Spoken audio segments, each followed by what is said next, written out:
In this video, I'm going to give you the answer for this question. The question is, who was the first person to win 2 Nobel Prizes? When I give you the answer for this question, and the answer for the question is Marie Curie. What is the answer for the question?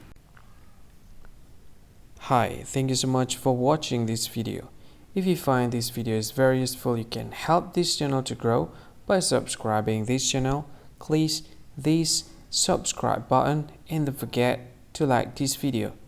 And if you find this video is not really good, or you don't really like this video, or you kind of feel that it's a little bit offensive or something like that, you can click this one, dislike button. You can do that anyway.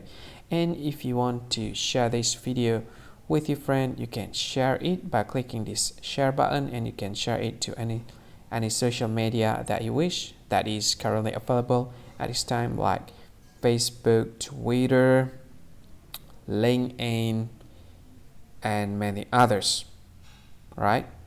And if you want to add this video to your playlist, you can click this one. You can watch this video later, and you can find more options by clicking these 3 dots.